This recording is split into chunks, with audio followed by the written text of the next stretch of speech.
Hello एमर्स, एक बार पुनः हम लोग आ गए हैं अपने लेक्चर एंड टॉपिक को आगे बढ़ाने के लिए। तो जैसा कि आप सभी लोग जानते हैं, हम लोग पढ़ रहे हैं रे ऑप्टिक्स, और रे ऑप्टिक्स में हम लोग पढ़ रहे थे प्रिज्म के बारे में। और ये हमारा प्रिज्म का तीसरे नंबर का लेक्चर है। और आज हम देखेंगे प्रिज्म के द्वारा किया जाने वाला कांड, जिसको बोलते हैं हम लोग डिस्पर्जन ऑफ लाइट। मेनली आपको बचपन से ही पढ़ाया जाता है कि जब आप एक वाइट लाइट को इस प्रिज्म के ऊपर गुजारते हो, तो ये जो वाइट लाइट है इस प्रिज्म से टकराने के बाद क्या होती है, 7 कलर में विभक्त हो जाती है या विभाजित हो जाती है। बिल्कुल, आपने ऐसा देखा होगा, है ना।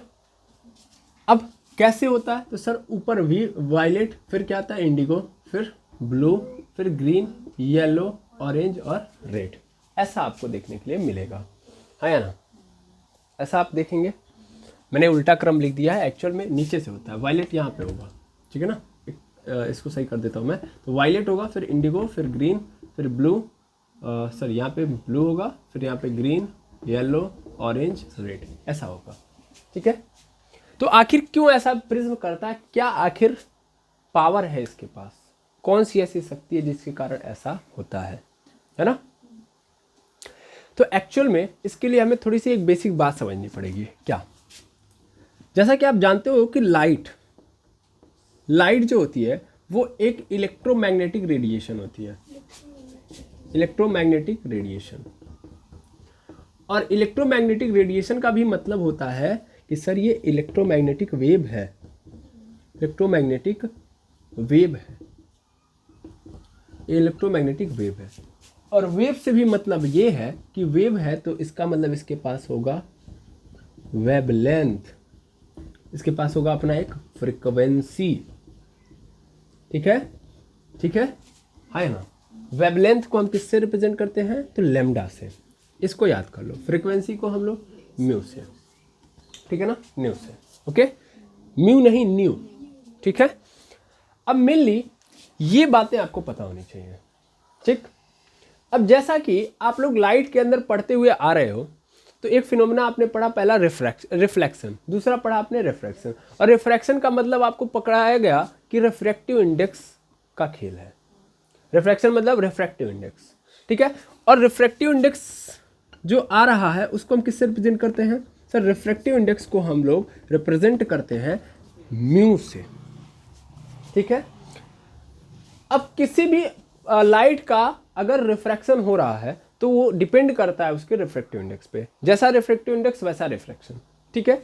अब मैंने क्या बोला, मैंने बोला कि जैसा भी लाइट होगा वो उसका रिफ्रैक्टिव इंडेक्स उसके म्यू पे डिपेंड करता है। मतलब मेनली लाइट का रिफ्रैक्शन उसके रिफ्रैक्टिव इंडेक्स पे डिपेंड करता है। किसके रिफ्रैक्टिव इंडेक्स, जिस ऑब्जेक्ट को तुमने लिया है ना।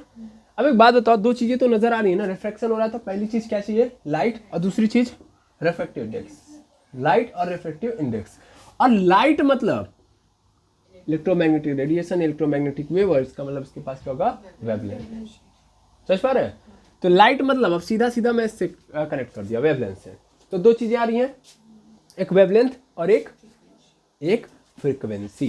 क्लियर है ना। अब जरूरत ये थी कि फ्रीक्वेंसी छोड़ो यार, वेवलेंथ और रिफ्रैक्टिव इंडेक्स का आपस में कनेक्शन दिखाना। देखो फ्रीक्वेंसी और वेवलेंथ में क्या होता है, उल्टा रिलेशन होता है ना।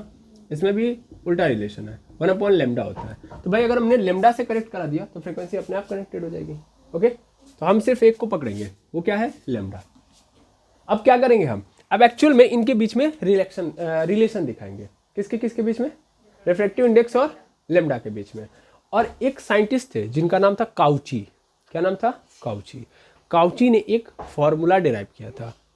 उस फॉर्मूले में उन्होंने क्या किया था, रिफ्रैक्टिव इंडेक्स का रिलेशन किसके साथ दिखाया था, लैम्डा के साथ। वो फॉर्मूला आपको थोड़ा सा देखना चाहिए, ठीक है ना। वो आगे जाके आपको पढ़ना है, मेनली फिलहाल में आप बस नाम के लिए इसको याद कर लीजिए। तो अगर आप काउचीज का फॉर्मूला देखोगे तो जो काउची का फॉर्मूला है वो कुछ ऐसा है कि यहाँ पे ए है, ठीक है ना। देखो ये किसके बराबर है, रिफ्रैक्टिव इंडेक्स। तो refractive index is equal to a plus b upon lambda का square plus c upon lambda पे पावर 4, और ऐसे चल रहा होता है। समझ में आ रहा है, हाँ या ना।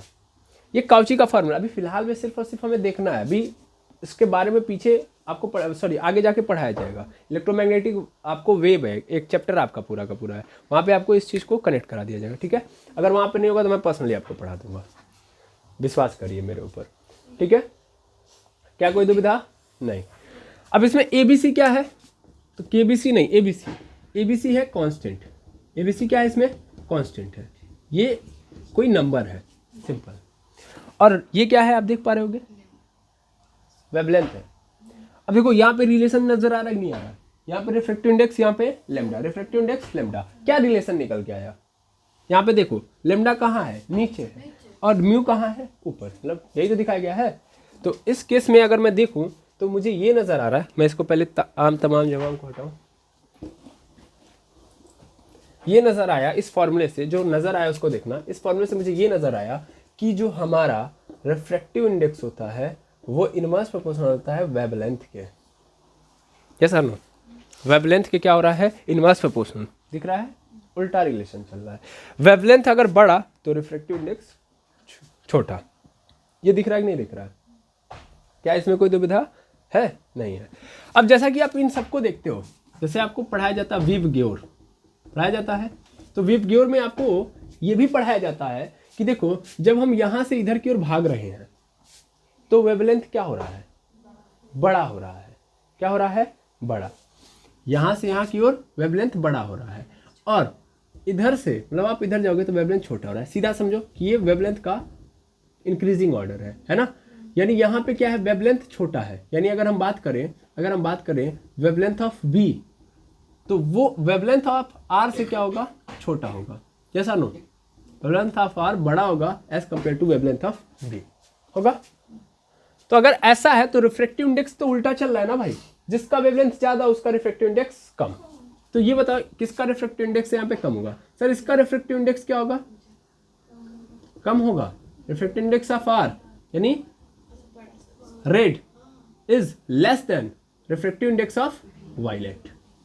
क्लियर है, इतना तो पता होगा, ये तो होगा ना कि refractive index of V is greater than refractive index of R। क्यों, क्योंकि wavelength of V is smaller than wavelength of R। Clear है।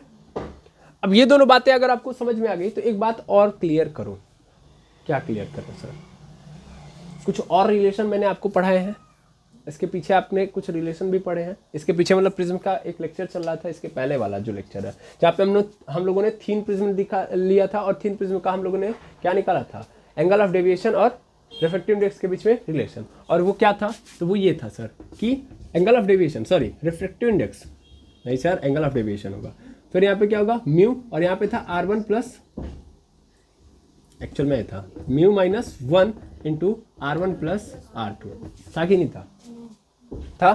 ध्यान से समझना, तो यहाँ पे एंगल ऑफ डेविएशन ऐसे रहेगा, म्यू माइनस 1 ऐसे कर दो, R1 प्लस R2 को हम एक्चुअल में क्या बोल देते हैं, x बोल देते हैं ना, ये लिख सकता हूँ ना, अरे R1 प्लस R2 और x क्या मतलब क्या है, ये x है एंगल ऑफ प्रिज्म, ये प्रिज्म का एंगल है, ठीक है ना, तो एंगल ऑफ प्रिज्म है, तो भाई ये x है, तो x इंटू म्यू माइनस 1 ऐसे लिख सकता हूँ मैं, ये सर नो।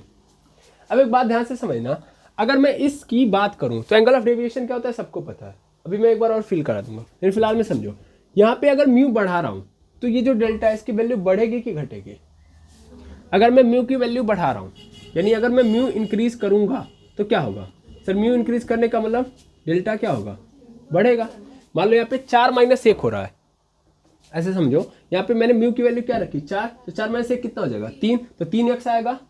अगर मैंने 5 रख दिया तो क्या होगा, 5-1 यानी 4x आएगा, 6 रखा तो 5x आएगा, 7 रखा तो 6x आएगा ना, यानी वैल्यू बड़ी हो रही है, हाँ या ना, वैल्यू बढ़ रही है। यानी अगर मैं डेल्टा को बढ़ाऊंगा या म्यू को बढ़ाऊंगा तो डेल्टा बढ़ेगा, म्यू को घटाऊंगा तो डेल्टा क्या होगा, घटेगा। इतनी बात समझ में आ रही, म्यू बढ़ेगा तो डेल्टा बढ़ेगा, म्यू घटेगा तो डेल्टा घटेगा, ठीक है, म्यू बढ़ा डेल्टा बढ़ा, म्यू घटा डेल्टा घटा। अब एक बात बताओ, जैसा कि अभी तुमने देखा कि यहाँ पे रिफ्रैक्टिव इंडेक्स ऑफ V यानी वायलेट ज्यादा है, तो उस केस में एंगल ऑफ डेविएशन क्या होगा, और रिफ्रैक्टिव इंडेक्स ऑफ R क्या है, छोटा है, तो उसका एंगल ऑफ डेविएशन क्या होगा। क्या मेरी बात समझ पा रहे हैं जो मैंने बोली, हाँ या ना, फिर से जैसे आप यहाँ पे रिलेशन स्थापित कर पा रहे हैं कि म्यू बढ़ाने पे डेल्टा बढ़ेगा, म्यू घटाने पे डेल्टा घटेगा। तो जाहिर सी बात है कि यहाँ पे म्यू बढ़ रहा है और यहाँ पे घट रहा है। ऐसे समझ सकते हो तुम लोग कि मैं यहाँ से यहाँ तक जा रहा हूँ, तो यहाँ से यहाँ तक जब मैं ऊपर से नीचे की ओर जा रहा हूँ, जैसे यहाँ से यहाँ वायलेट से रेड की ओर जा रहा हूँ, तो म्यू क्या हो रहा है बताओ? म्यू घट रहा है ना, क्योंकि वेवलेंथ बढ़ रही है। वेवलेंथ बढ़ रही है तो म्यू क्या हो रहा है? घट रहा है। तो एंगल ऑफ डेविएशन भी क्या होगा? घटेगा। यहाँ से यानी वायलेट से लेकर रेड तक जाऊंगा तो एंगल ऑफ डेविएशन भी क्या होगा? घटेगा। घटेगा कि नहीं घटेगा? अब आ रहा है समझ में? और इधर क्या हो रहा है? यहाँ से यहाँ तक जाने पे वेवलेंथ क्या हो रहा है? इंक्रीज कर रहा है। तो वेवलेंथ इंक्रीज करेगा तो रिफ्रैक्टिव इंडेक्स घटेगा, रिफ्रैक्टिव इंडेक्स घटेगा तो एंगल ऑफ डेविएशन भी क्या होगा? घटेगा। क्लियर है कि नहीं है? क्या ये कॉन्सेप्ट समझ में आ गया? तो अगर मैं यहाँ पे लिखूँ mu sorry delta of R and delta of B, पहले बी को लिखते हैं तो बी को पहले लिखो, डेल्टा ऑफ बी एंड यहाँ पे डेल्टा आर, यानी angle of deviation of violet and angle of deviation of R यानी रेड। इन दोनों में कौन बड़ा होगा कौन छोटा होगा? सर ये बड़ा होगा ये छोटा होगा, है ना? ऐसा होगा देखो, क्योंकि रिफ्लेक्टिव इंडेक्स इसका क्या है? बड़ा है, तो इसका एंगल ऑफ डेविएशन भी क्या होगा? बड़ा होगा। और इसका एंगल ऑफ डेविएशन छोटा होगा। किसका? रेड का। तो वायलेट का एंगल ऑफ डेविएशन ज़्यादा और रेड का एंगल ऑफ डेविएशन कम। क्या इतने में कोई दुविधा? अगर है तो बताइए, फटाफट बताइएगा। नहीं है ना? इसका मतलब अब समझो, अब अपनी भाषा में समझो। यहाँ में कंक्लूजन ये निकला कि वायलेट ज़्यादा भटकेगा और रेड कम भटकेगा। बस समझ में आया? वायलेट ज़्यादा भटकेगा और कम भटकेगा। ठीक है? क्लियर हो गया कि नहीं हो गया? प्रिज्म क्या करता है? कॉन्सेप्ट वहीं से पकड़ लोगे तो खेल खत्म। प्रिज्म एक्चुअल में क्या करता है? भटकाता है। किरणों को क्या करता है? भटकाता है। और ये वही काम कर रहा है यहाँ पे। समझ में आ रहा है ना? ये जो आपने लाइट भेजी है, वाइट लाइट, ये एक्चुअल में वाइट लाइट 7 कलर के किरणों से बनी है ना? जो ही ये प्रिज्म के पास पहुंचेगी, क्योंकि सबका वेवलेंथ अलग अलग है, तो ये अलग अलग तरीके से सबको क्या कर देगा? भटकाना स्टार्ट कर देगा। पहले क्या थी? एकजुटता के साथ पहुंची, लेकिन जो ही ये अंदर गई, प्रिज्म ने क्या कर दिया? उन सबको डाइवर्ट कर दिया, क्योंकि सबकी वेवलेंथ अलग अलग है ना भाई। इतना तो क्लियर है ना? सबकी वेवलेंथ क्या है? अलग अलग है। सबकी वेवलेंथ अलग अलग है, तो जाहिर सी बात है कि सबका अलग अलग भटकाव होगा। इस रिलेशन से ये पता चल गया ना? यहाँ से यहाँ तक जो रिलेशन दिखाया वो सबसे इंपॉर्टेंट रिलेशन है। अगर इसको पकड़ डाला तो फिर आप पूरा का पूरा डिस्पर्जन ऑफ लाइट समझ लिए। कारण यही था, क्योंकि सबका वेवलेंथ अलग अलग है, तो वेवलेंथ अलग अलग है, तो इस कारण सबका भटकाव भी अलग अलग हो गया। पहले तो एकजुटता के साथ गई, लेकिन जो ही प्रिज्म के पास पहुंची, प्रिज्म ने देखा कि ये सब 7 लोगों से मिलकर बना है, यानी अकेले नहीं है ये, 7 लोगों। सबका वेवलेंथ व्हाइट लाइट के अंदर ये क्या है? बीम है। It is a beam. Beam मतलब ग्रुप ऑफ रेज, तो बहुत सारी रेस का ग्रुप है ये। इसमें मैं मान लेता हूँ कि 7 किरणों का ग्रुप है ये व्हाइट लाइट। ठीक है? अब अगर ये व्हाइट लाइट जा रही है तो 7 लोगों को मिला के जाए, तो प्रिज्म ने देखा कि यार 7 लोग हैं, अलग अलग लोग हैं, तो सबको मैं एक साथ कैसे भेज सकता हूँ?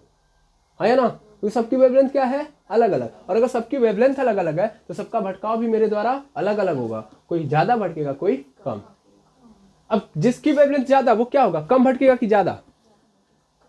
कम भटकेगा। जिसकी वेवलेंथ ज्यादा वो कम भटकेगा, और जिसकी वेवलेंथ कम वो, तो डायरेक्ट रिलेशन निकाल सकता हूं मैं।